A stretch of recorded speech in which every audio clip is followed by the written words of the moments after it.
On va pouvoir commencer, je pense. Les derniers se connecteront un tout petit peu plus tard. Bonjour à tous. Merci beaucoup pour votre présence à ce webinaire, un webinaire qui sera consacré sur le MGPEPD, un dispositif voilà, de tiers de financement pour la rénovation énergétique des bâtiments publics. Donc, ce webinaire va durer une petite heure et demie. Nous aurons comme intervenant dans le cadre de ce webinaire le ACTE FNCCR, la FEDEN et Fininfra. Donc du coup, quelques petits rappels avant que la visio commence. Voilà. Veillez bien malgré tout, même si on n'est pas très nombreux non plus, mais à bien couper votre micro, pas avoir voilà de petits bruits parasites. Vos caméras si vous le voulez pour des économies. Si vous avez des questions, le chat est présent. N'hésitez pas à l'utiliser également pour poser vos questions. Il y aura des temps d'échange de toute manière où là, vous pourrez utiliser votre micro. La réunion est enregistrée pour information. Elle aura vocation à être transmise ultérieurement. Et enfin, le support de présentation, bien évidemment, vous sera transmis à la suite de cet échange. Donc, hop, je passe à la slide suivante. Donc aujourd'hui, l'ordre du jour qui nous attend sur l'heure et demie. On va tout d'abord vous faire une petite présentation des intervenants qui seront avec nous lors de ce webinaire. Donc nous aurons Fininfra, nous aurons Acté et la FEDEN.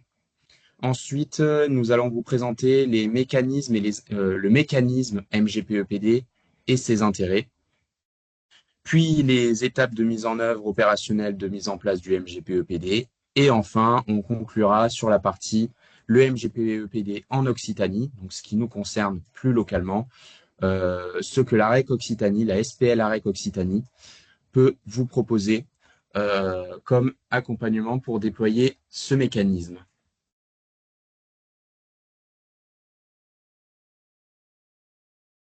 Donc, tout d'abord, on passe à la présentation des structures et on commence par Fininfra. Oui, bonjour à tous. Caroline Riffaut, directrice de projet chez Fininfra. Alors, Fininfra, effectivement, pour ceux qui ne connaissent pas, c'est un service à compétence nationale qui est rattaché à la Direction générale du Trésor et qui propose des services de conseil juridique et financier aux porteurs de projets d'investissement public. On fait environ 80 missions par an et on est vraiment là pour faire l'intermédiaire entre le secteur public et le secteur privé en matière de financement d'infrastructures. Et surtout pour faciliter la structuration juridique et financière des projets d'investissement complexes pour les porteurs de projets publics. Donc en ce qui concerne la définition qu'on a des infrastructures, effectivement, c'est une définition assez large. On peut vous accompagner à la fois sur les infrastructures sociales, dont fait partie la rénovation énergétique des bâtiments publics, mais on travaille aussi sur les infrastructures de transport, les infrastructures énergétiques, renouvelables comme le solaire, mais pas seulement, et les infrastructures de traitement de l'eau et des déchets. On peut aussi vous accompagner, par exemple, sur les centres aquatiques ou sur tous les autres projets que vous pourriez avoir et qui ont une structuration complexe. Donc fréquemment, effectivement, on peut vous accompagner si vous décidez de recourir au marché de partenariat, au marché globaux de performance énergétique à paiement différé ou à d'autres types de délégations de services publics. Et on vous accompagne, quel que soit le stade de développement du projet, soit très en amont dans la phase de structuration, lorsque vous posez la question du mode de réalisation à choisir ou de la structuration financière. Ça peut aussi être un accompagnement un peu après, dans les phases d'attribution et de négociation, ou même lorsque le contrat a déjà commencé à être exécuté. Donc, si jamais vous voulez négocier des avenants ou si vous réfléchissez à des refinancements. Très bien, merci beaucoup Caroline. On va passer à la présentation d'Acté maintenant avec Antonin Bell.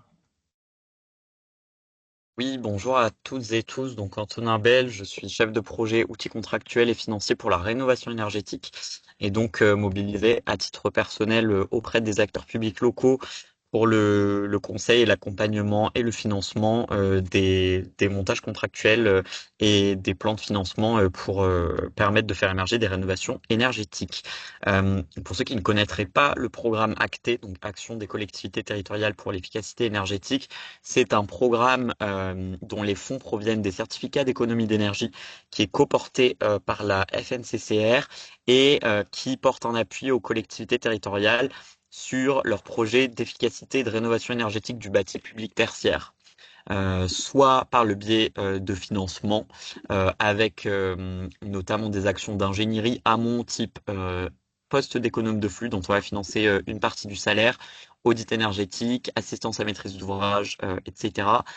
Et ou par le biais d'un centre de ressources qui est un peu la porte par laquelle Acté dispense son expertise auprès des territoires et qui présente l'ensemble des ressources développées par Acté sur les volets économiques, financiers, juridiques et techniques. Toutes ces ressources sont en libre accès, donc n'hésitez pas à vous en saisir. Merci beaucoup, Antonin. Et nous allons passer ensuite à la présentation de la FEDEN, représentée par Éric Trévoisan. Bonjour Éric. Bon, bonjour, Éric Trévoisan. Donc, je suis Éric Trévoisan, président de FEDEN Efficacité énergétique, un des 6 syndicats de notre fédération, la FEDEN. Alors, la FEDEN, qu'est-ce que c'est? Finalement, c'est les 50 000 salariés qui œuvrent au quotidien à travers l'ensemble des contrats d'exploitation, de maintenance, de chauffage, voire plus d'une part pour l'ensemble des collectivités, notamment. Aujourd'hui, on peut dire qu'on travaille à peu près sur 60 à 70% du parc résidentiel collectif et tertiaire public. Voilà, je dirais. Alors, nos deux métiers, il y a deux grands métiers. Ce qui est assez simple pour nous définir, c'est de l'énergie vers la chaleur. Donc, nous sommes agnostiques, c'est-à-dire que toutes les énergies sont valables, utilisables, intéressantes, surtout en fonction de l'adaptabilité et du contexte local. Donc, il y a deux grands métiers qui sont les métiers de la production de chaleur. Alors, production de chaleur, d'une part, à travers les réseaux de chaleur, les réseaux de chaleur, hein, qui utilisent majoritairement et de plus en plus des énergies renouvelables. Un métier également qui est la gestion donc des usines de valorisation énergétique, donc la combustion des déchets à des fins de récupération d'énergie sur des réseaux de chaleur, et puis l'ensemble des services. Les services, donc, et tout ça, c'est environ 500 entreprises adhérentes, 11 milliards d'euros de chiffre d'affaires par an et 50 000 salariés. Alors, ce qui est important quand on parle de chaleur, on parle en énergie finale consommée, et indépendamment de la source d'énergie, qu'il s'agisse d'énergie fossile ou d'énergie donc décarbonée ou d'énergie renouvelable. Hein, donc, encore une fois, agnostique, toutes les solutions sont bonnes. Donc, notre métier met en œuvre l'ensemble de ces solutions, qu'il s'agit de production, de travaux, de financement, de maintenance et d'exploitation. Et donc, aujourd'hui, merci à l'AREC là, pour me permettre d'intervenir et de donner une vision opérationnelle de ce que peut être un marché global de performance à paiement différé. Eh bien, merci beaucoup Éric.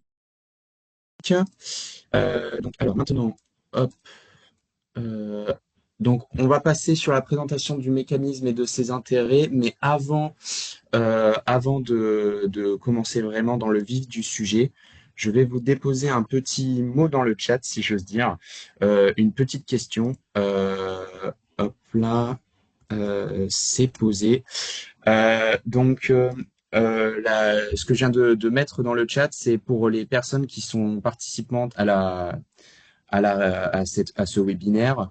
Je vous inviterai durant l'échange ou même dès maintenant à savoir un petit peu quel est votre besoin et votre connaissance, si j'ose dire, du dispositif MGPE-PD.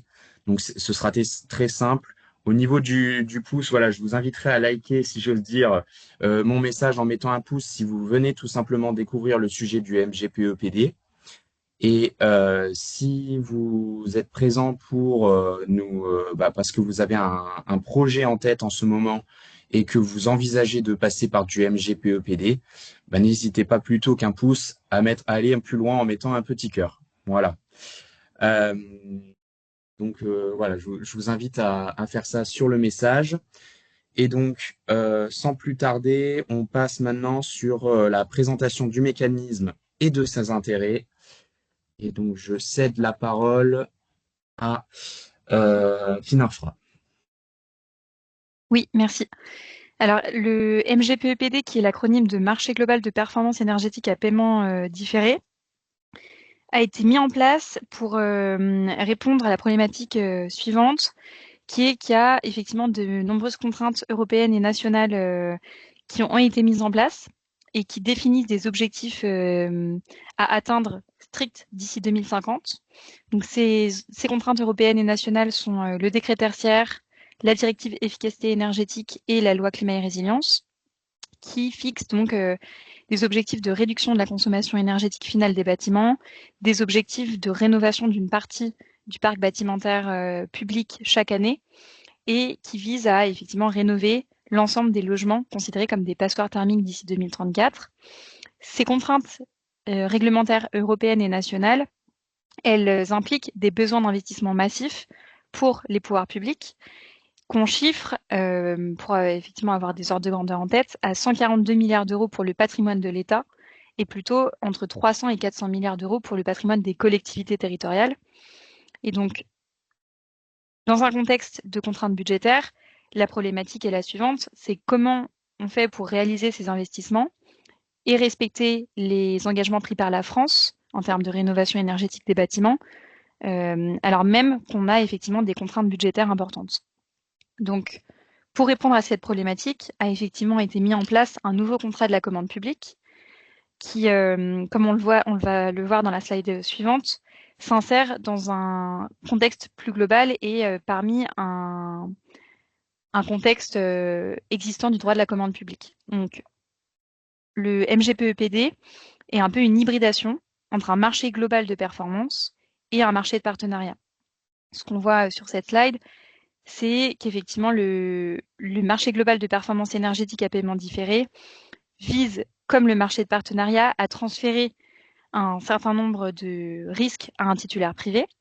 Donc, transférer la conception, la construction, l'opération, la maintenance et le financement à un partenaire privé, comme le marché de partenariat. L'enjeu, c'est aussi d'avoir une durée de contrat longue, comme le marché de partenariat. Mais contrairement au marché de partenariat, c'est bien la personne publique qui va rester maître d'ouvrage. C'est en ce sens-là qu'on parle d'une hybridation avec un marché global de performance énergétique. Là, effectivement, la personne publique reste maître d'ouvrage et donc c'est bien elle qui conserve cette expertise-là. Si on rentre plus en détail sur le fonctionnement de l'outil, comme on va le voir dans la slide suivante, le MGPEPD, donc c'est bien un marché global qui, comme je l'ai indiqué, inclut la conception, construction, l'entretien et la maintenance d'une opération de rénovation énergétique d'un bâtiment public. Cette opération peut aussi déléguer à un titulaire privé le financement de l'opération. C'est-à-dire que c'est le partenaire privé qui, en phase de construction, réalisera les travaux et réalisera les décaissements associés à ces investissements.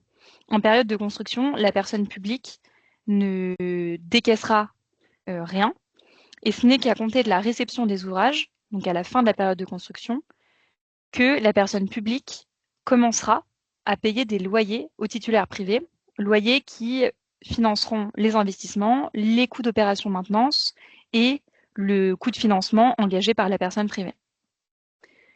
Le marché global de performance énergétique et à paiement différé vise, comme son nom l'indique, à rénover énergétiquement les bâtiments publics.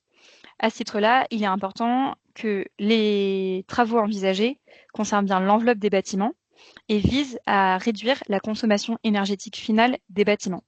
À titre accessoire, il peut y avoir des travaux annexes qui pourront être intégrés dans ce contrat. Mais le caractère accessoire de ces travaux doit être conservé et il faut bien que le caractère principal du contrat soit la rénovation énergétique des bâtiments publics. Un autre avantage de ce marché, c'est la capacité pour la personne publique d'inclure des objectifs de performance énergétique sur une longue période et de s'assurer que ces objectifs vont être mesurables et sanctionnables. Donc, Cette garantie de performance énergétique, elle est importante parce que le titulaire privé va s'engager sur toute la durée du contrat à atteindre ses objectifs de performance définis contractuellement. En cas de non-respect de ces objectifs, le titulaire privé fera face à des sanctions et à des pénalités. La durée de ce marché est un peu plus longue qu'un contrat de performance énergétique classique, puisqu'on peut aller jusqu'à 20 ou 30 ans en fonction de la durée d'amortissement des actifs.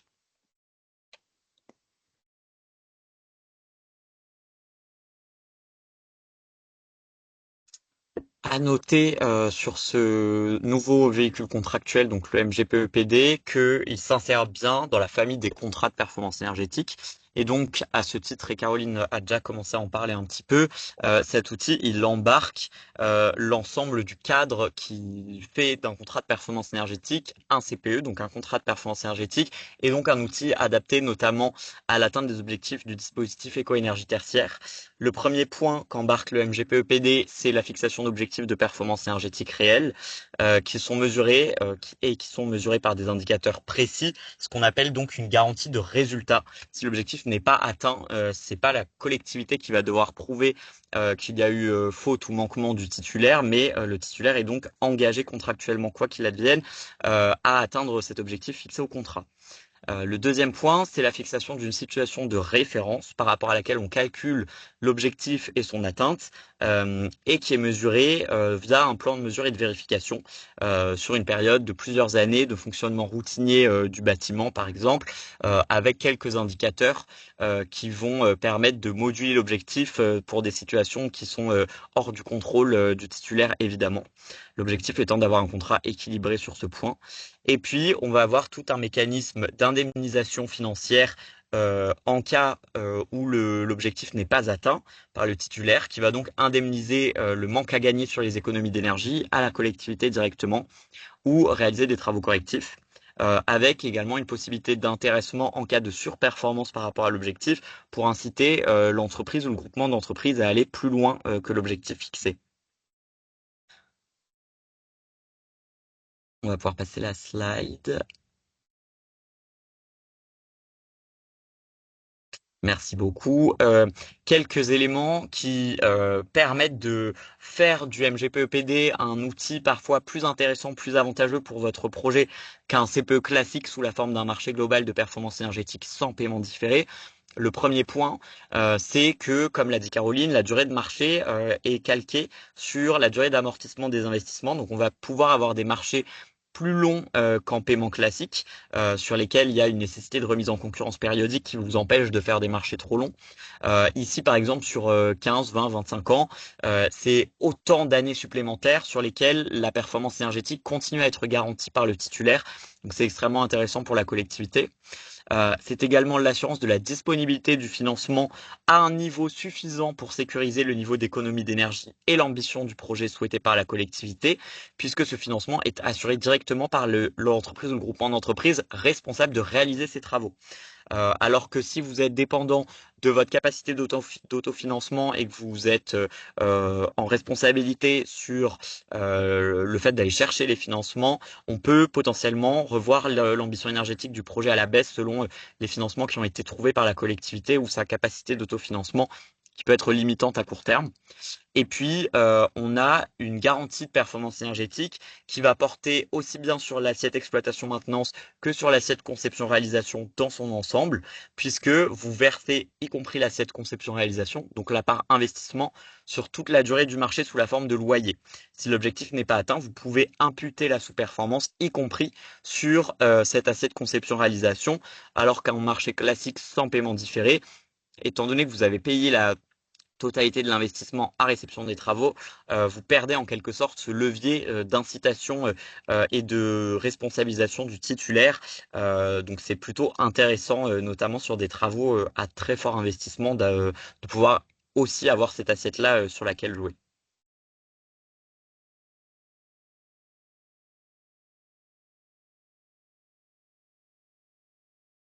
Bien, bonjour à tous. Je vais prendre la suite pour rebondir sur ce que vient de dire Antonin. Donc, déjà, on l'a dit tout à l'heure, effectivement, donc le MGPE à paiement différé est déjà un marché global de performance, MGPE, dans lequel il y a effectivement l'ensemble des concepts du contrat de performance énergétique, effectivement. Donc là, ce que je vous propose, c'est de caractériser le MGPE par rapport à MGPE BD en 5 atouts, finalement. Et ces 5 atouts sont un retour d'expérience que l'on a vis-à-vis de nos clients. Donc, on l'a déjà un peu dit, mais je vais le dire différemment.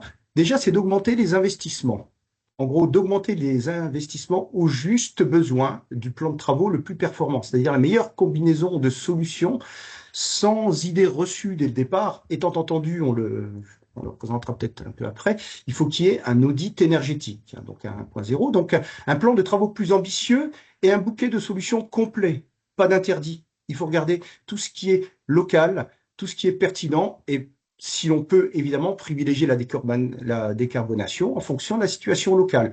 Donc on peut augmenter les investissements et on ne se limite pas aux investissements budgétaires. Effectivement, on peut aller beaucoup plus loin puisque en complément, on pourra opposer cet investissement à des baisses importantes, drastiques sur le budget d'exploitation.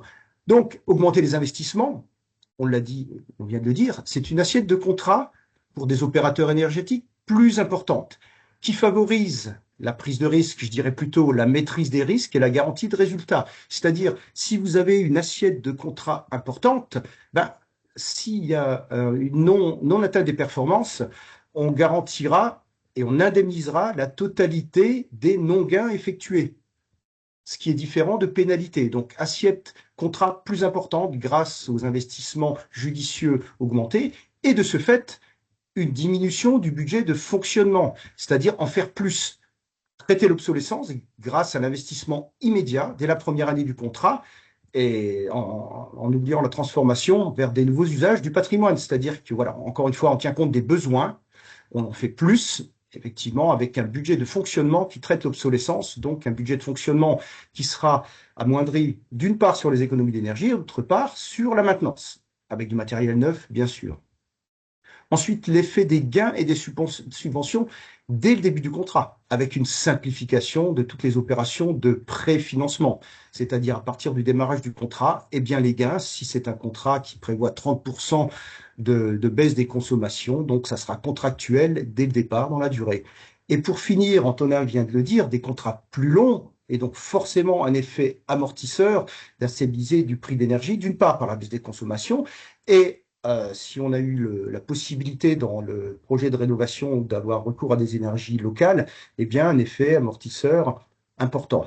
Voilà. Et puis le petit schéma, c'est ce que vient de dire Caroline à l'instant, la différence entre une loi MOP, AMGPE tiers financé, qui est, encore une fois, je le dis, le même principe, les mêmes étapes que le contrat de performance classique, avec ce plus ces 5 atouts.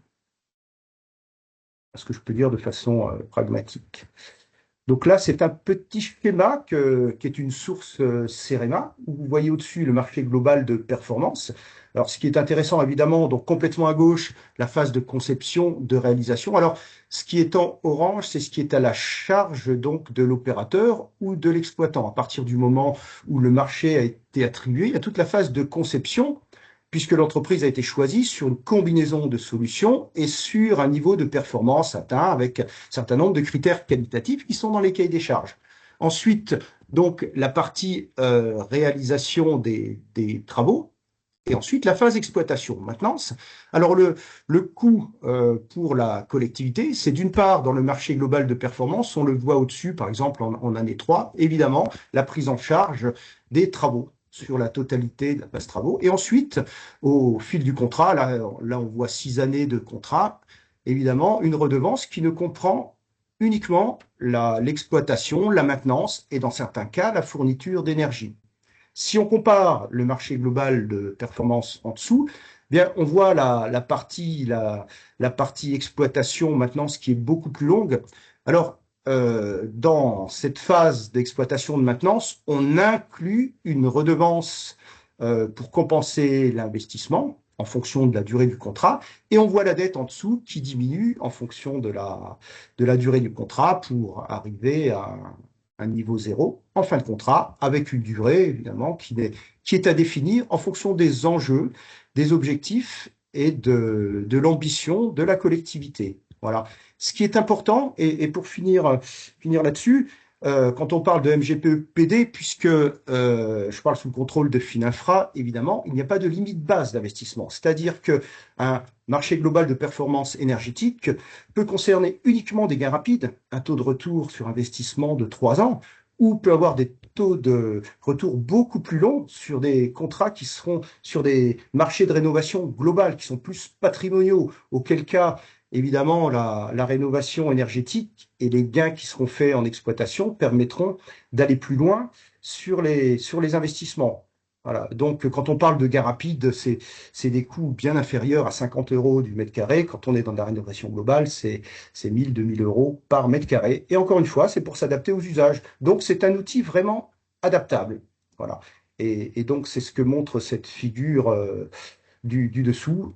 Le curseur, c'est vraiment la durée du contrat en fonction des besoins. C'est ce que je pourrais dire sur ce levier d'accélération. Merci Eric. Avant de passer à la suite, j'ai vu une question et je propose de la prendre maintenant, euh, tant qu'à faire. Donc n'hésitez pas à activer votre micro si vous souhaitez poser votre question oralement. Ça sera convivial. Oui, bonjour, Emmanuel Bourrel, Carcassonne Aglo. Je vous remercie déjà pour la présentation qui est extrêmement intéressante. Pour avoir déjà été en train de travailler sur un contrat de partenariat, je serais curieux de savoir comment sont gérés au niveau du MGPE-PD, si je ne dis pas de bêtises, les demandes de subvention et la récupération de TVA. Puisqu'au final, si je comprends bien, la collectivité enfin, ne payant pas l'investissement, au moment où on va chercher les subventions, la difficulté, c'est que les partenaires financiers nous demandent de justifier par des factures au nom de la collectivité les paiements. Et donc là, c'est difficile puisqu'en fait, on ne facture que des loyers sur une durée longue. Donc c'est finalement un système qui a du mal à passer auprès de certains financeurs qui n'ont pas encore intégré ça dans leur règlement de subvention. Et après, il y avait la question sur la récupération de la TVA, puisque de la même façon, quand une collectivité porte l'investissement, vous savez qu'avec le FCTVA, ça permet de récupérer une part importante quand même de la TVA.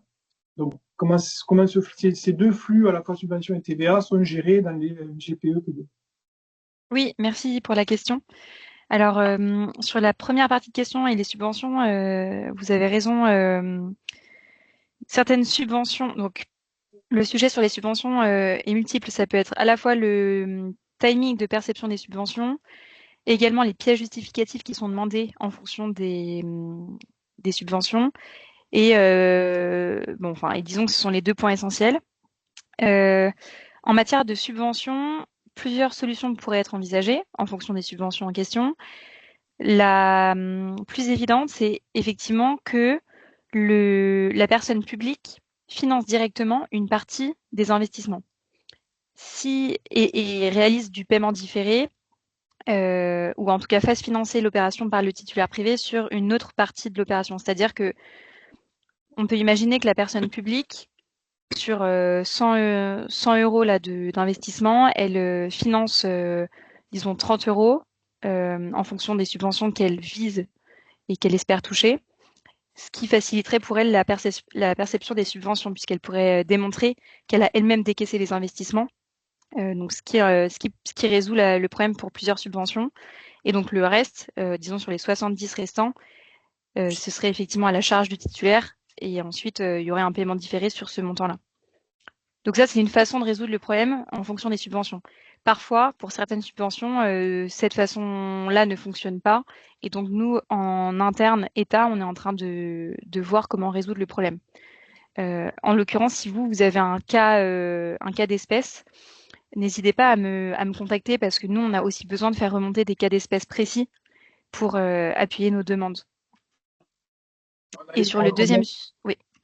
Pour répondre à votre question, on a eu par exemple, on a fait un mandat, une concession pour réaliser une zone d'activité économique. L'État avait attribué une subvention et au moment de justifier les dépenses, eh bien, justement, on n'a pu justifier que sur la base des décaissements qui avaient été faits par la collectivité sur les 4 années en cours. Et du coup, on n'a pas pu arriver au montant total de subvention qui avait été attribué. Et c'est Ok, vrai et que donc, du coup, ça suppose de mélanger des histoires de plafond, de pourcentage, etc. Donc même en mettant une partie, comme vous le disiez, sur un financement propre de la collectivité, ça veut dire que quelque part, il faut que les financeurs soient prêts à monter les pourcentages pour arriver à des montants qui correspondent à ce qu'on peut espérer sur les subventions.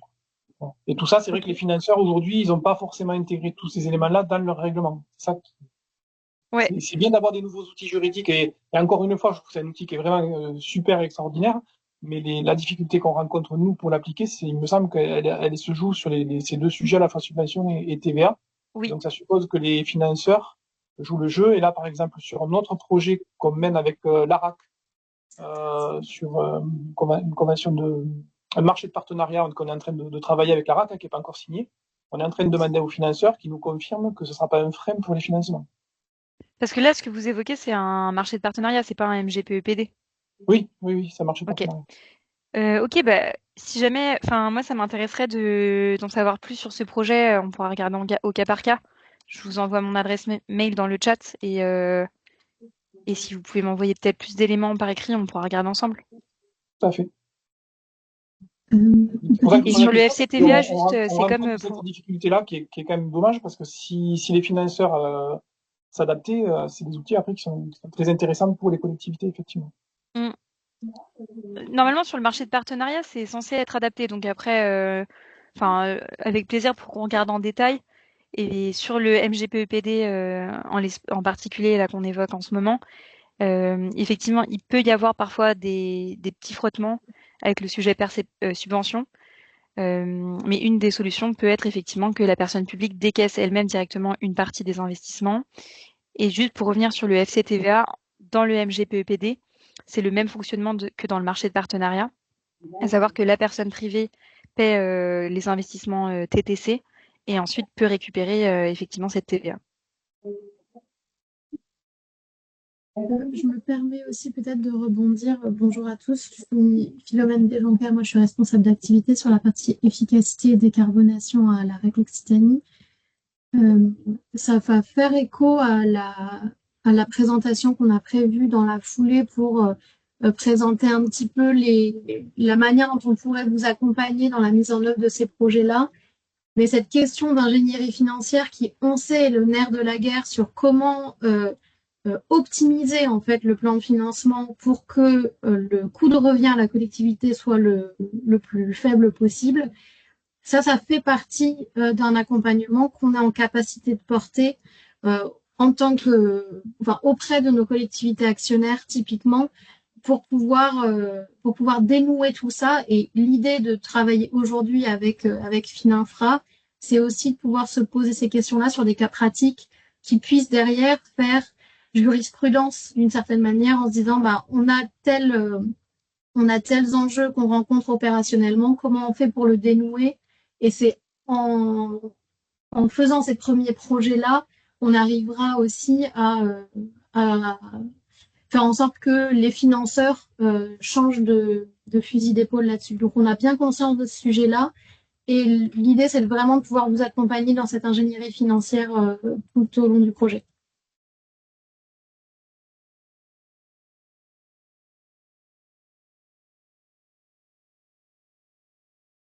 Euh, S'il y a d'autres questions, n'hésitez pas. Si vous en avez, je peux attendre quelques minutes avant de passer à la suite. Et j'espère pour Carcassonne Agglomération que on a pu déjà vous donner quelques premières réponses à votre question. Premiers éléments de réponse plutôt.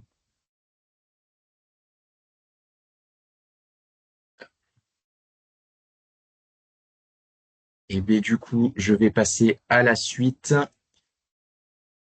Donc, du coup, concernant la compatibilité, si j'ose dire, entre des redevances annuelles pour la collectivité dans le cadre du MGPEPD. Donc ici, sur cette slide, l'idée c'est ce qui est à retenir, c'est que le MGPEPD permet d'étaler la consommation du budget d'investissement dans le temps. C'est l'idée majeure de cette slide que l'on souhaitait vous partager. Donc Prenons la première option où vous êtes dans le cadre d'un MGPE classique sans paiement différé. On est donc sur l'année N où vous allez investir pour l'ensemble de vos travaux de rénovation énergétique et il y aura une part de budget de fonctionnement. Ça peut être du coup les personnes en interne au sein de la collectivité, si je prends l'exemple d'une collectivité. Ça peut être également dans le budget de fonctionnement tout ce qui sont les travaux de gestion et de maintenance des systèmes de chauffage. Et là-dessus, à partir de l'année N+2, il y aura plus d'investissement puisque voilà, tout aura été porté à l'année N. Si vous passez par un MGPE-PD classique, là, la version sera légèrement différente. C'est-à-dire que, du coup, l'investissement, pour bien comprendre, il ne sera pas entièrement consacré à l'année N. Alors, on a vu, suite à la précédente question, voilà, le montant d'investissement pourrait peut-être changer en fonction des dispositifs d'aide financière en s'assurant justement que l'on puisse bénéficier de l'ensemble de ces dispositifs. Mais dans l'idée, c'est d'investir à l'année N, à l'année N+1, à l'année N+2, un loyer qui soit relativement similaire, si j'ose dire. Et donc, ce loyer sera alloué en majeure partie sur la partie budget fonctionnement, investissement, pardon, et une partie quand même, malgré tout, sur votre budget de fonctionnement. En effet, dans le cadre du MGPEPD, on est sur un contrat de performance énergétique, c'est-à-dire qu'on a à la fois dans ce contrat-là un portage des investissements et un engagement de performance. L'engagement de performance, il est adossé à une prestation d'exploitation maintenance qui, dans tous les cas, sera comptabilisée pour la collectivité dans du budget de fonctionnement comme ça l'est habituellement. La différence, c'est que chaque année, le loyer qui sera à verser par la collectivité à son attributaire de MGPEPD aura une composante de budget de fonctionnement qui correspond à cette exploitation maintenance et une composante de budget d'investissement qui correspond au portage financier des investissements réalisés pour la rénovation énergétique. Donc c'est en ce sens-là qu'en réalité, ça permet d'étaler les investissements qui sont réalisés et l'impact sur le budget d'investissement de la collectivité.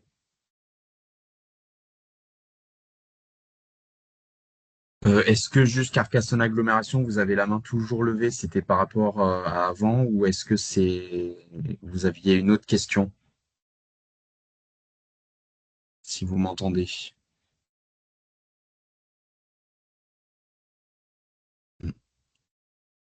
C'est pas grave. Je vais passer à la suite. Donc maintenant, on va regarder. Oui, je regarde. Oui, merci Eric. Nous allons regarder du coup les étapes de mise en œuvre opérationnelle d'un MGPE-PD. Donc, comment ça se met en place concrètement? Je cède la parole à Eric.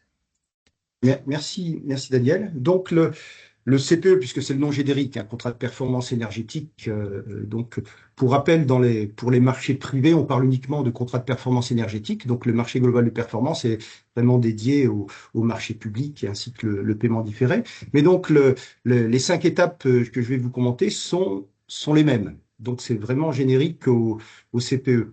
Donc, la première chose, évidemment, et je pense qu'on en parlera à la suite avec l'accompagnement de l'AREC et du programme AT, c'est le bilan de la situation. D'où je pars. Pardon?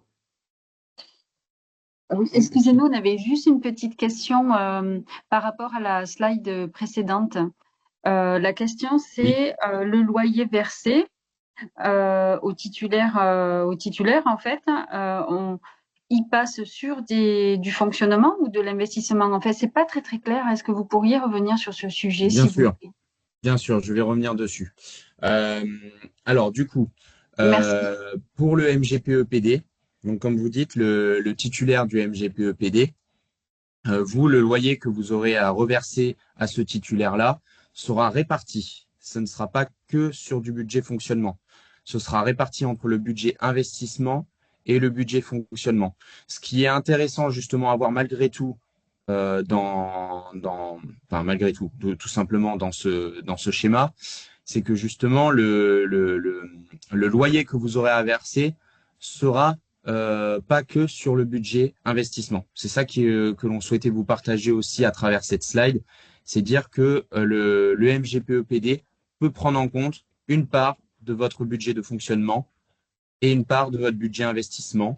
La répartition, c'est pour le moment de l'estimatif, mais voilà, on est peut-être sur du 80-20%, si je veux dire 80% plutôt en part d'investissement, pour vous donner un chiffre, et 20% sur la partie budget de fonctionnement. Et c'est ça qui représentera du coup le loyer annuel. Sachant que cette répartition-là, elle dépend bien sûr de la nature des travaux, de la durée du contrat. Donc, c'est vraiment c'est difficile de se projeter aujourd'hui, mais en tout cas, il y a bien deux composantes. Oui, pour compléter juste la réponse. Donc, effectivement, le loyer, en fait, il se décompose en plusieurs redevances. Il y a donc une redevance d'investissement qui correspond au montant d'investissement décaissé par le titulaire privé, qui fera partie effectivement du budget d'investissement.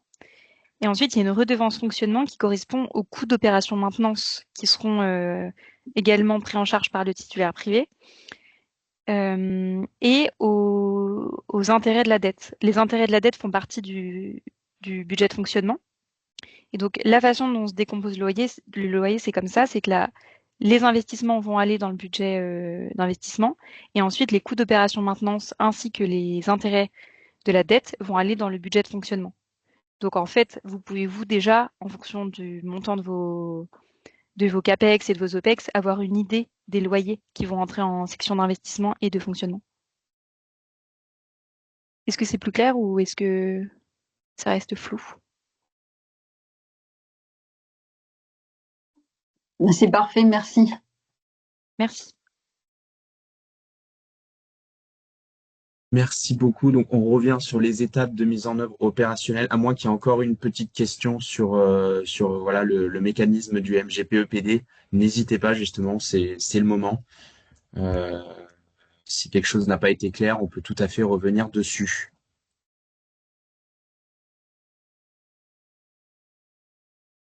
C'est bon, Eric, on va pouvoir revenir sur ta présentation et peut-être repartir du début à nouveau. Voilà, oui. Donc là, effectivement, la priorité qui est importante, c'est connaître son patrimoine, bien entendu, et savoir quel est le point zéro en fonction de ses usages, des consommations, et également d'intégrer la vision stratégique politique de la collectivité en fonction des usages, de l'usage des bâtiments, de ce que l'on veut faire, et de se fixer des objectifs. Donc pour ça, eh bien, c'est l'audit énergétique, voire le schéma directeur. Hein, donc ça, il y a des gens autour de cette table mieux placés que moi pour en parler. Donc voilà, savoir d'où on vient. Bilan de la situation, donc évidence. Ensuite, l'étude des solutions. Alors, ce que je vous décris, c'est finalement un process de gestion, de management de l'énergie qui est contractualisé à travers un CPE, mais effectivement, ce qui est important, c'est l'enchaînement des différentes étapes. Donc, une fois qu'on a notre point de départ, eh bien, il faut étudier des solutions. Des solutions qui s'agissent, donc on parle de rénovation, bien sûr, du bâti, des systèmes. Des systèmes, ce sont les chaudières, les pompes, les systèmes de pilotage, de gestion et d'automatisation des moyens de production, et aussi l'adaptation des usages, la flexibilité. On parle beaucoup de sobriété, j'ai oublié de le dire tout à l'heure, mais dans la logique même du CP, on travaille à la fois la sobriété, l'efficacité énergétique, et quand on peut faire également, c'est pas l'objet principal, mais de l'énergie renouvelable. Donc tout ça, c'est ce que j'appelle la vision agnostique. Donc le bâti, les systèmes, l'adaptation des usages, eh bien on fait, je dirais, une vision à 360 degrés en fonction d'une situation, des usages, du type de bâtiment, dense, pas dense, petite collectivité, piscine ou autre, eh bien on regarde quelle est la meilleure composition de travaux. La sobriété, donc le bâti, les systèmes, l'efficacité énergétique, et voilà. Donc, une fois que l'on a fait compilation et ce qu'on appelle les actions de performance énergétique, qui sont alors comme je le disais tout à l'heure, ça peut être que sur des systèmes, en 3 ans, on a rentabilisé ces petits investissements. Dans le cas de projets patrimoniaux importants, de changement des usages, évidemment, les investissements sont beaucoup plus importants et la notion de rénovation énergétique, avec les consommations, la baisse des consommations à la clé, permet de donner un levier supplémentaire pour aller peut-être plus loin, mais en tout cas ne couvrira pas les investissements. Et encore une fois, c'est un choix stratégique. Et ensuite, une fois que tout cela est fait, eh bien, il faut s'en occuper. S'en occuper dans la durée, c'est bien la partie exploitation. Donc, c'est là que la plupart de nos contrats, les opérateurs que nous sommes et d'autres, hein, donc il va y avoir des tas de montage, mais en l'occurrence, la maintenance. Donc, la maintenance, ça comprend évidemment la maintenance, il faut que les machines fonctionnent, mais le pilotage, c'est-à-dire qu'il faut un energy manager qui pilote, qui regarde, qui contrôle à travers les outils techniques pour regarder, surveiller, contrôler les températures et surtout l'usage des locaux.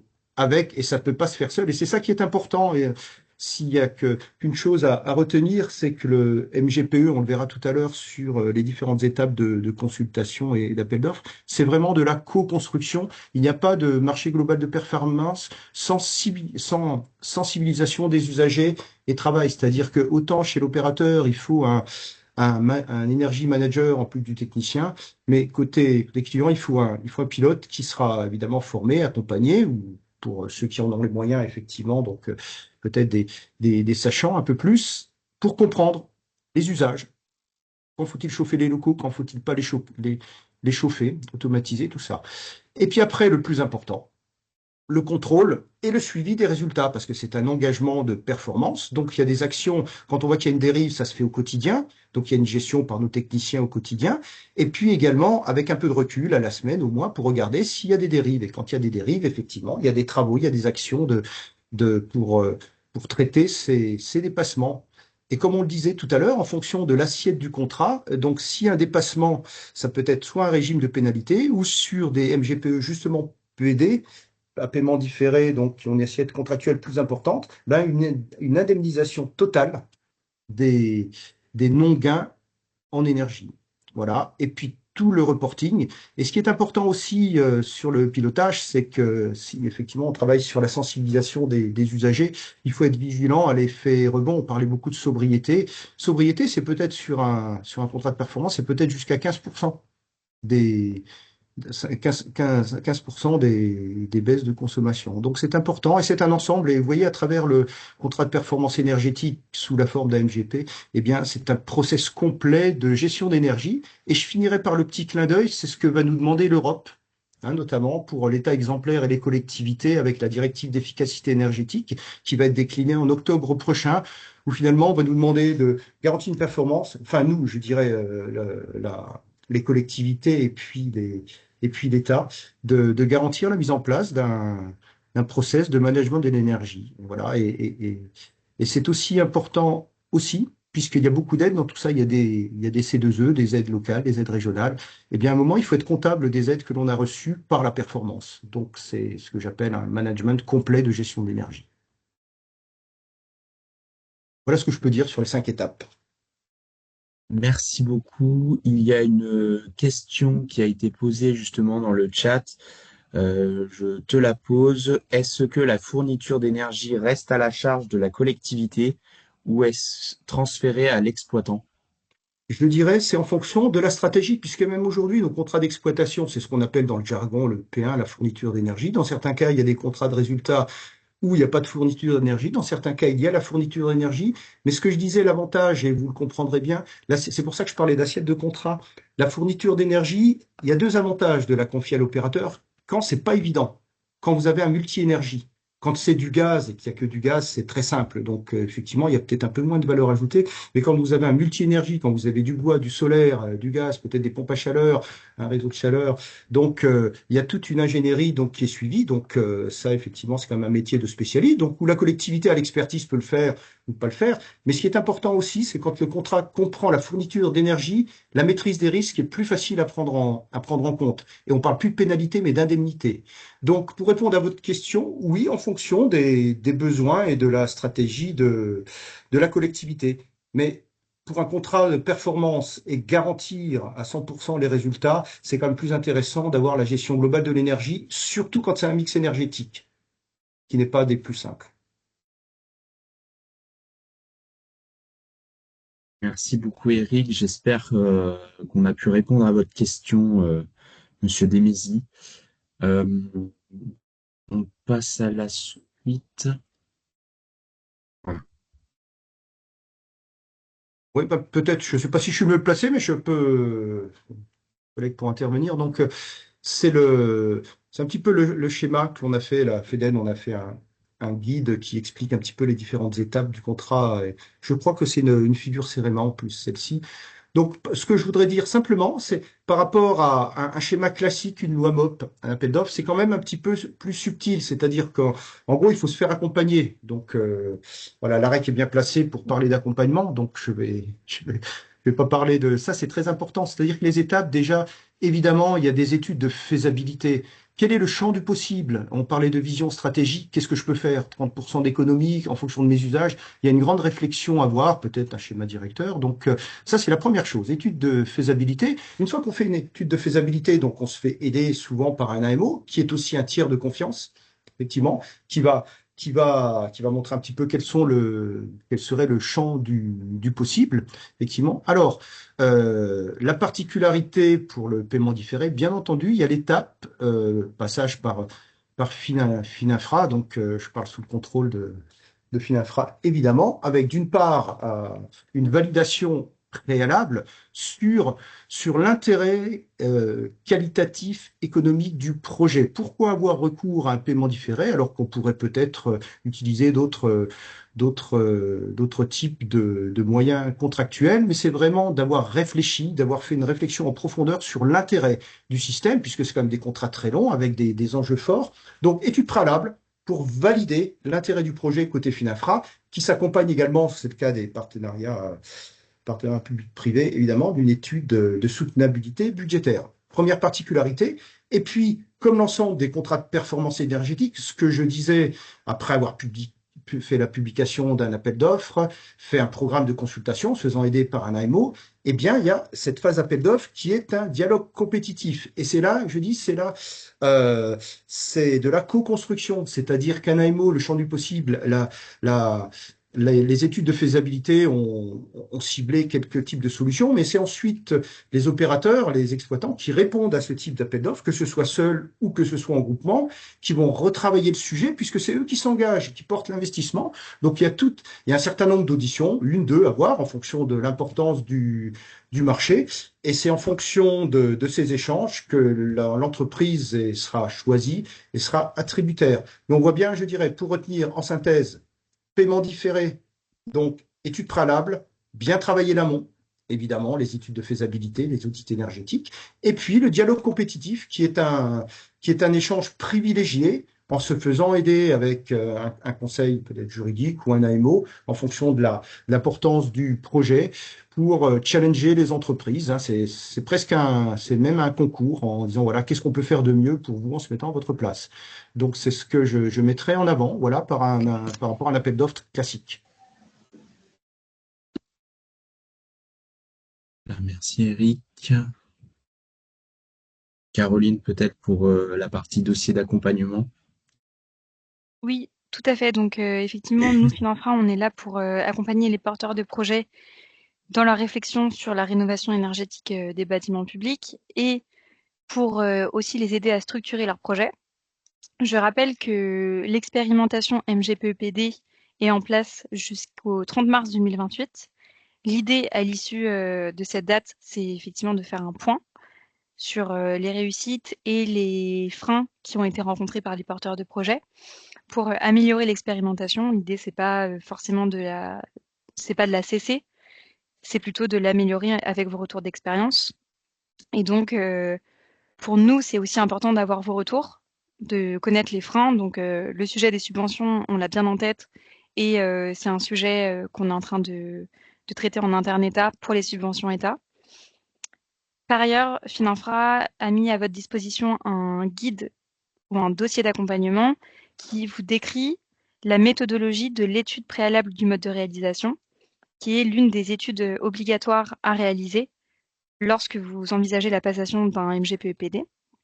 Comme l'a dit Monsieur Trivoisan, il y a donc 2 études obligatoires pour la passation de ce contrat, qui sont l'étude préalable du mode de réalisation à nous soumettre et l'étude de soutenabilité budgétaire qui est à soumettre à la direction du budget, pour la DGFiP. Je crois que la slide suivante décrit ces études. Donc, l'étude de soutenabilité budgétaire, elle vise à démontrer la capacité financière de la personne publique à réaliser le projet. L'idée, dans cette étude, c'est de démontrer que le projet est soutenable financièrement pour la personne publique. Ensuite, il y a l'évaluation préalable du mode de réalisation qui est à nous soumettre à nous, Fininfra, qui présente le projet et justifie le recours au MGPEPD en le comparant, ce contrat, à tous les autres contrats envisageables de la commande publique. L'objectif de cette étude, c'est de montrer le bilan le plus favorable que le recours à ce contrat MGPEPD est en fait le contrat le plus favorable par rapport aux autres contrats de la commande publique. Étant donné qu'on a conscience que c'est un contrat nouveau et qu'il y a un temps d'appropriation nécessaire, on est à votre disposition pour répondre à vos questions en amont et lire l'étude préalable également en amont avant la saisine officielle. Donc à ce titre-là, je ne sais pas si nos coordonnées vous seront transmises, mais je l'espère. Enfin, on a effectivement une adresse générique sur laquelle vous pouvez nous contacter et poser vos questions. On va s'arranger pour transmettre tous les contacts des intervenants à la suite de ce webinaire. Vous recevrez bien évidemment une synthèse de tous ces échanges. Donc voilà, pas d'inquiétude là-dessus. Vous aurez tous les éléments nécessaires pour pouvoir peut-être mettre en place du MGPE-PD. Alors, pour la suite, Antonin. Effectivement, pour conclure, donc sur les ressources, comme je l'indiquais en présentation du programme acté, on mis à disposition des collectivités territoriales un centre de ressources en ligne en libre accès. Et ce centre de ressources compte déjà une boîte à outils assez fournie sur la mise en œuvre de MGPEPD en lien avec nos partenaires. Donc vous y trouverez notamment un guide sur le MGPEPD qui détaille les modalités d'imputation comptable et un peu les éléments patrimoniaux à avoir à l'esprit avant de se lancer. Une plaquette de décryptage réalisée par le CEREMA dont a parlé Eric en lien avec Acté également. Un cahier des charges type pour le lancement de prestations d'AMO-CPE rédigé conjointement par l'ADEME et Acté. Et puis, si vous êtes au stade de passation d'un marché global de performance énergétique avec ou sans paiement différé, vous trouverez sur Internet des closiers, donc des kits juridiques de pièces de marché pré-rédigées qui sont assez utiles pour éviter d'avoir à commencer de zéro sur ces procédures de passation qui peuvent être un peu complexes. Et puis, de manière générale, sur les CPE, vous trouverez sur le site de l'Observatoire national des CPE un ensemble de retours d'expérience d'acteurs publics, les écueils à éviter, les points d'attention et des bonnes pratiques. Donc, pour toutes celles et ceux qui souhaitent se lancer dans des CPE, n'hésitez pas à les consulter. Merci beaucoup, Antonin. Est-ce qu'il y a des questions avant de passer à la suite quand même? J'en profite malgré tout. Voilà, n'hésitez toujours pas à poser vos questions dans le chat ou à lever la main. C'est toujours possible. Je passe à la suite. Alors, hop. Donc, concernant voilà, le cas où vous avez un contrat d'exploitation qui est en cours, il faut savoir que voilà, au niveau de la morale, c'est que cela ne va pas rendre rédhibitoire, si j'ose dire, le fait de pouvoir mettre en place un MGPE-PD. Donc, on va voir plus en détail comment se passe cette mutualisation. Donc, tout d'abord, la situation initiale, c'est celle dans laquelle vous êtes aujourd'hui. C'est-à-dire que votre bâtiment public, si je me mets toujours à la place d'une collectivité, j'ai un contrat d'exploitation qui est en cours avec un exploitant lambda. Avec le montage d'un MGPE-PD, on permet, si j'ose dire, la cohabitation avec deux exploitants pour un même bâtiment. Donc, comment, pour mieux illustrer, si j'ose dire, mon propos qui peut poser question, on a essayé de vous mettre en dessous, si j'ose dire, quelques idées de répartition des modes de responsabilité entre ces deux exploitants, puisque voilà, le fait d'avoir le MGPE-PD ajoutera un exploitant. Donc la collectivité va se retrouver voilà, on avait la situation initiale où il y avait un exploitant. La situation suivante serait la collectivité qui se retrouverait avec deux exploitants. Et ensuite, voilà les pistes. La première piste qu'on pourrait envisager, c'est que, et c'est généralement le cas dans pas mal de vos contrats à ce jour, c'est que vos contrats d'exploitation vont de P1 à P3. Alors, pour rappel, P1, ça concerne la fourniture d'énergie. P2, c'est tout ce qui concerne l'entretien et la maintenance courante. Et P3, c'est tout ce qui concerne le renouvellement et les entretiens sur les systèmes. Donc, l'exploitant en dessous, si j'ose dire, qui pourrait être celui du MGPE-PD, se chargerait de prendre une autre partie au niveau du contrat d'exploitation qui serait P4 et P5. Donc P4, c'est tout ce qui concerne les travaux importants de rénovation des systèmes et le pilotage énergétique également. Donc pilotage énergétique, ce qui pourrait être du coup voilà la GTB, c'est ce qu'on voit à la suite justement.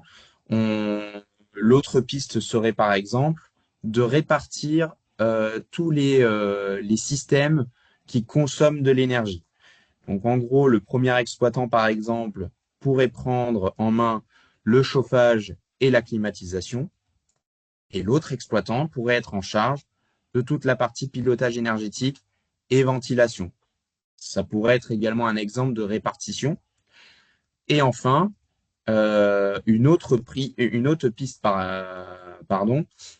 ce serait de répartir des bâtiments. C'est-à-dire, si le bâtiment, moi je suis une collectivité et le bâtiment que je souhaite rénover, par exemple, c'est une école, eh ben, il y aurait un bâtiment, par exemple, qui représenterait la cantine, un bâtiment qui représenterait un internat et un autre bâtiment pour des salles de classe. Eh ben, le premier exploitant pourrait prendre en charge la cantine et l'internat, et l'autre exploitant pourrait prendre en charge que la partie salle de classe.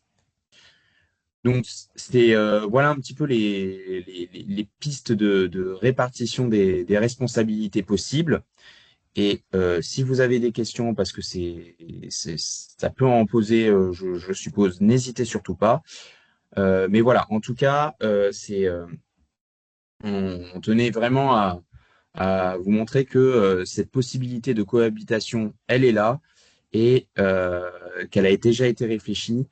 Et, et voilà.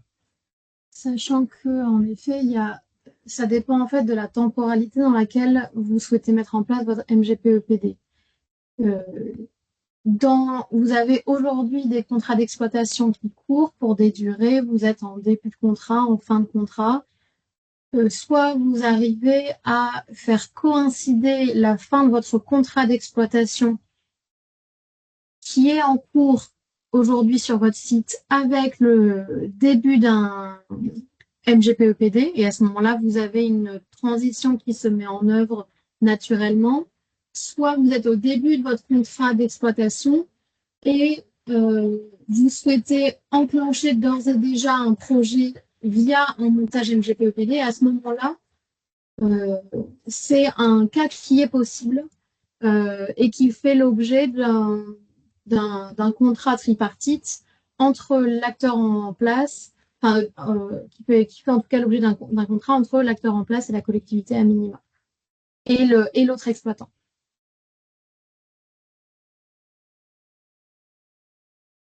Merci beaucoup, Philomène.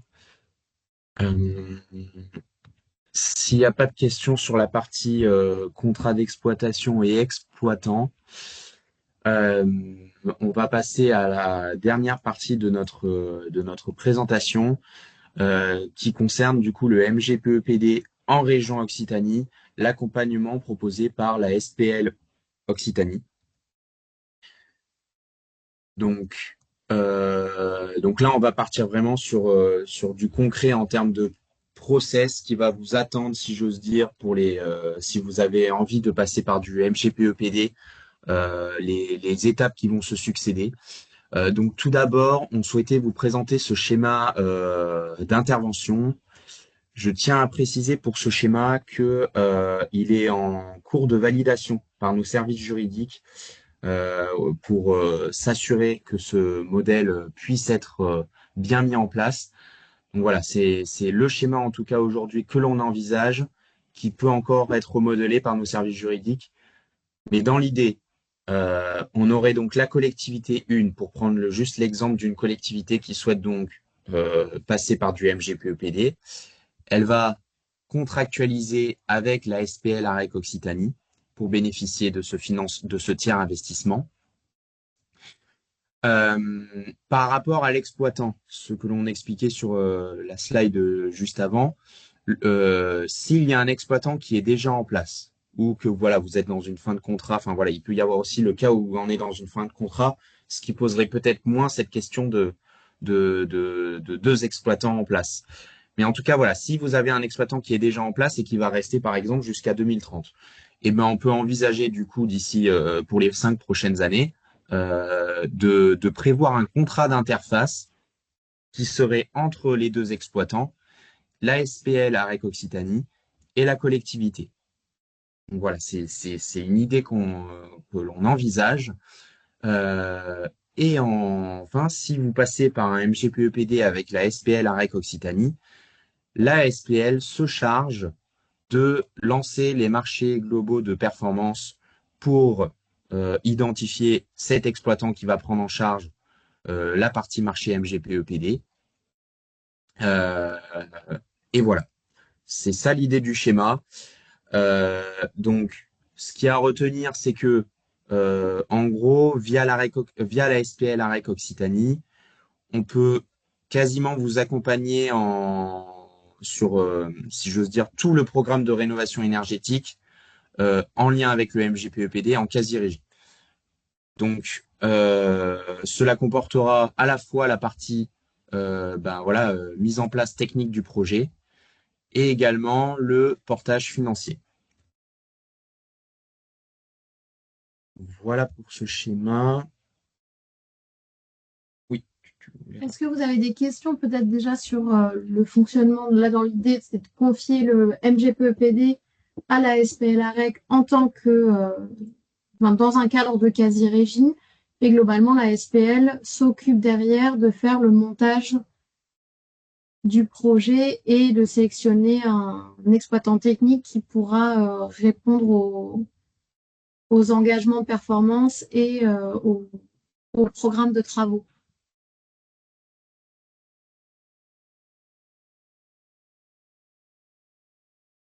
Si c'est bon pour vous, allons-y. Il y a une question. Est-ce que les études font partie de la prise en compte par l'AREC? Alors, je suppose qu'on... Oui, vas-y, pardon. Est-ce que... alors, il y a plusieurs typologies d'études et ça fera l'objet d'une slide qu'on a tout à l'heure. Il y a les études préalables, comme l'ont présenté Fininfra, Acté et la FEDEN. Ces études préalables-là, on propose en effet elles sont nécessaires au passage du MGPEPD. Donc, c'est des éléments qui sont nécessaires à avoir en amont et pour lesquels on a la possibilité de vous accompagner pour l'élaboration de ces études-là. Donc, ça, c'est déjà un premier volet spécifiquement sur le sujet du MGPEPD. Et de manière générale, pour pouvoir lancer un MGPEPD, il faut avoir une idée relativement précise de son projet de rénovation énergétique, ce qui nécessite d'avoir défini le besoin ou défini le projet. Et là, il y a à la fois le réseau CART qui est mobilisé pour venir en appui des collectivités sur ce sujet-là. L'AREC peut être en appui au besoin si le réseau CART n'a pas la possibilité d'intervenir. Et ensuite, il y a une transition qui peut être faite, mais on en reparlera dans 2 slides. On a un schéma qui est prévu à cet effet.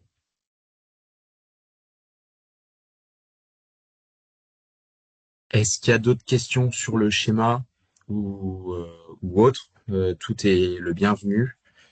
Je laisse encore quelques secondes et ensuite je passe à la slide suivante qui répondra peut-être un peu plus à Monsieur Rochedreux.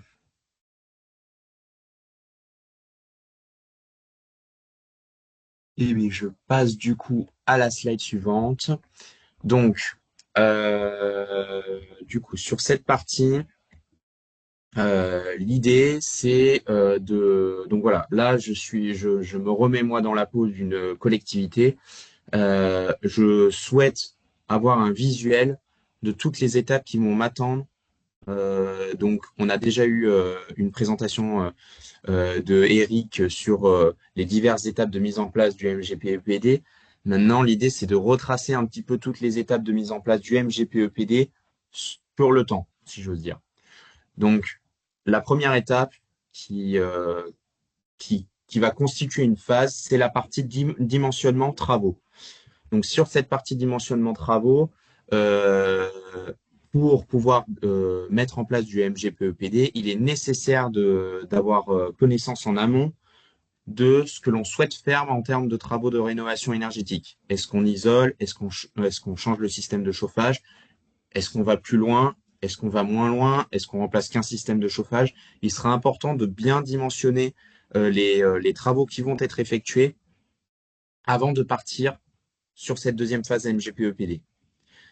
Donc ça, c'est la première partie. La deuxième partie, cela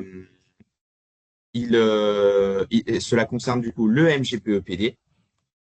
Donc vous pouvez vous faire accompagner d'un AMO sur le sujet du MGPEPD pour mettre en place, si j'ose dire, ce qu'a présenté Philomène et Fininfra et la FEDEN notamment, et acter les études préalables nécessaires. Ensuite, du coup, en interface avec la réalisation des études préalables, pour vous, collectivités, nous, collectivités, entre guillemets, il faudra que l'on transmette tous les documents qui seront nécessaires pour pouvoir faire ces études préalables auprès de notre AMO, par exemple. Ensuite, ces études, quand les dossiers d'études préalables seront effectués, il y aura donc une validation au niveau de Fininfra et de la DGFiP pour valider, si j'ose dire, ces études. Donc, on les avait vues, mais il y avait donc une étude sur la partie financière et une étude sur la partie technique.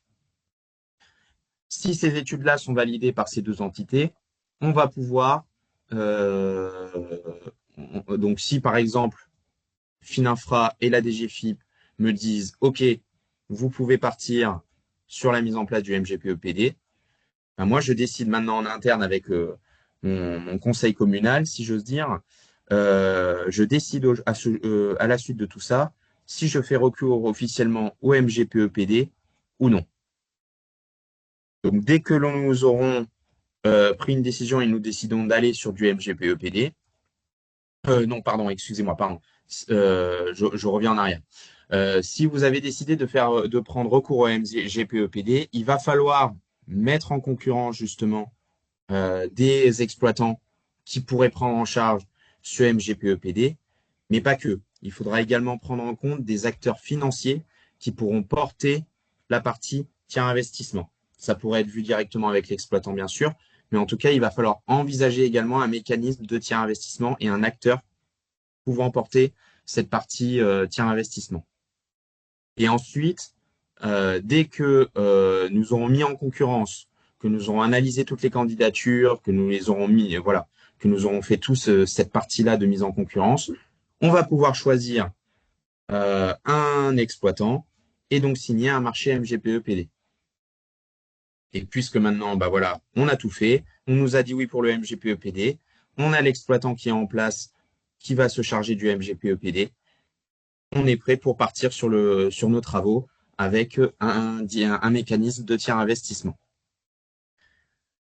Donc voilà, c'est un peu ça l'idée de comment se passeront les étapes du lancement du MGPE-PD. Et là, je me suis vraiment mis dans un cas où c'est porté entièrement par la collectivité. Maintenant, un autre cas, pardon, excusez-moi, j'ai pas changé la slide, ça arrive. L'autre cas, c'est maintenant on envisage le même concept, c'est-à-dire on souhaite lancer le MGPE-PD, mais cette fois on souhaite plutôt être accompagné. Donc du coup, la première chose à retenir, c'est que il y aura toujours un accompagnant qui pourra être présent à toutes les étapes de mise en place du MGPE-PD. Ça, c'est la première chose que l'on souhaitait vous partager. Donc, comment maintenant concrètement les accompagnements se mettent en place? Il y a donc la partie, donc si je reviens sur mes 3 phases, il y avait la première phase dimensionnement travaux, la deuxième phase où on met en place, si j'ose dire, toutes les études nécessaires pour pouvoir bénéficier du MGPE-PD, et enfin la troisième partie où on contractualise avec un exploitant. Ce qui va se passer, c'est que sur cette première phase, les accompagnants qui vont être à disposition pour vous seront le réseau carte. Donc le réseau carte, au cas où s'il y a certaines personnes qui ne connaissent pas ce réseau, c'est un réseau d'accompagnateurs de la rénovation énergétique. Il y a donc dans ce réseau les économes de flux qui sont portés par Acté et la FNCCR, dont nous avons un représentant, Antonin Bell. Nous avons les CEP, conseillers en énergie partagée, qui eux sont portés par l'ADEME. Et vous avez également les conseillers dans le domaine de la santé, qui eux, du coup, c'est l'ANAP, qui porte ce réseau de conseillers. Et il y a également un petit réseau de conseillers au niveau des universités. Voilà, ça c'est ce qui constitue le réseau carte, et c'est eux qui vont vous accompagner, qui seront là localement pour vous, à l'échelle du syndicat d'énergie, à l'échelle d'une ALEC, à l'échelle d'un EPCI, etc., etc., pour pouvoir vous aider à dimensionner votre projet de rénovation énergétique de la meilleure des manières, si j'ose dire, par rapport à votre besoin.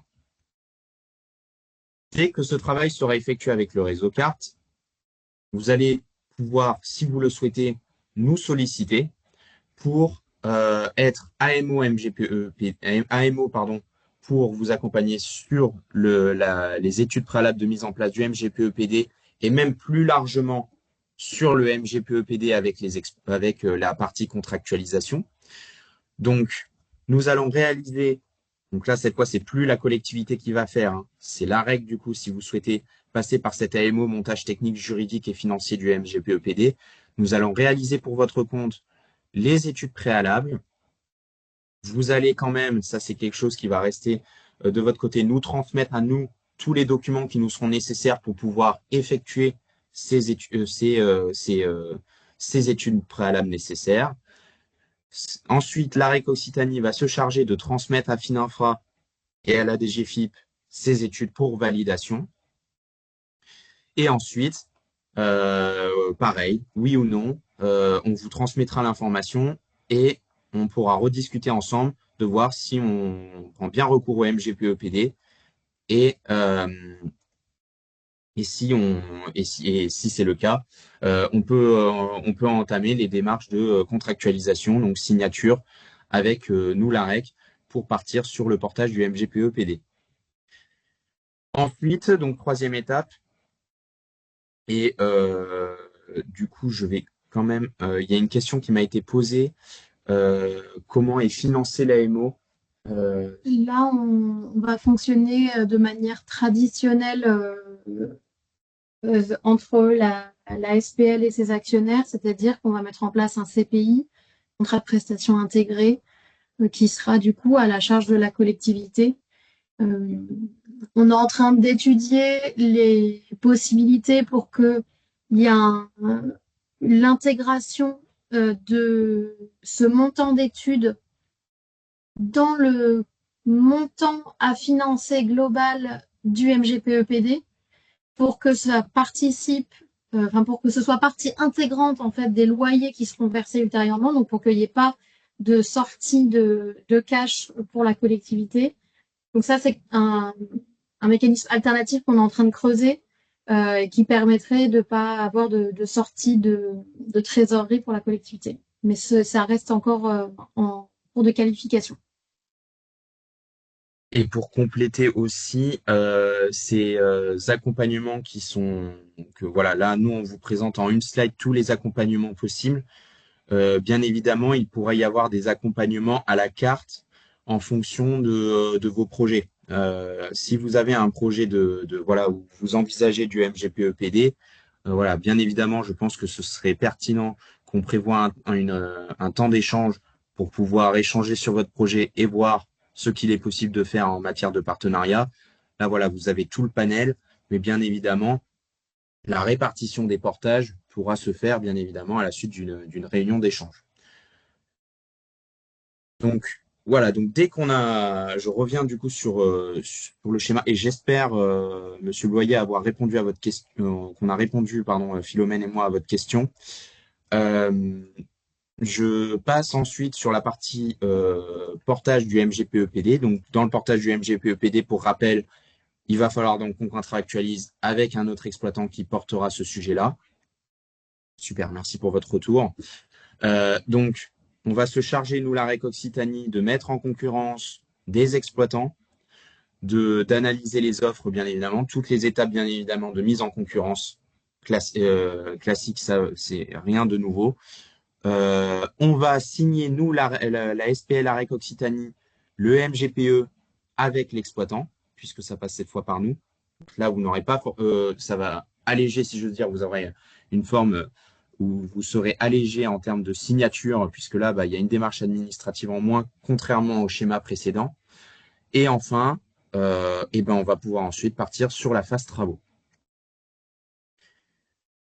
Donc voilà, on approche du terme de ce webinaire. Donc, s'il y a des questions, c'est le moment. Et on a encore 3 petites minutes pour pouvoir échanger sur un sujet ou deux. Et voilà, je laisse quelques secondes peut-être si vous avez encore des questions dans le chat. Et en attendant que les questions arrivent, voilà, je rappelle que vous aurez tous nos contacts respectifs. Donc, n'hésitez absolument pas à revenir vers nous pour voilà, nous partager un peu vos questions ou vos impressions sur le sujet du MGPEPD. Et je vous remercie en tout cas d'avoir participé, je ne l'ai pas dit, mais à mon pouce jaune ou mon petit cœur. Donc je vois que vous avez surtout eu envie de bien découvrir, si j'ose dire, le sujet. Donc n'hésitez pas, pour ceux qui ne l'ont pas fait d'ailleurs, à mettre ce petit pouce si vous revenez un petit peu plus haut dans le chat pour me dire voilà si vous étiez venu pour découvrir le sujet et ou si vous avez identifié un projet à partager. Voilà, maintenant je laisse quelques secondes peut-être pour les questions. Je vois qu'il y a donc la question, serait-il possible de revoir le webinaire? Donc oui, en effet, le webinaire est enregistré.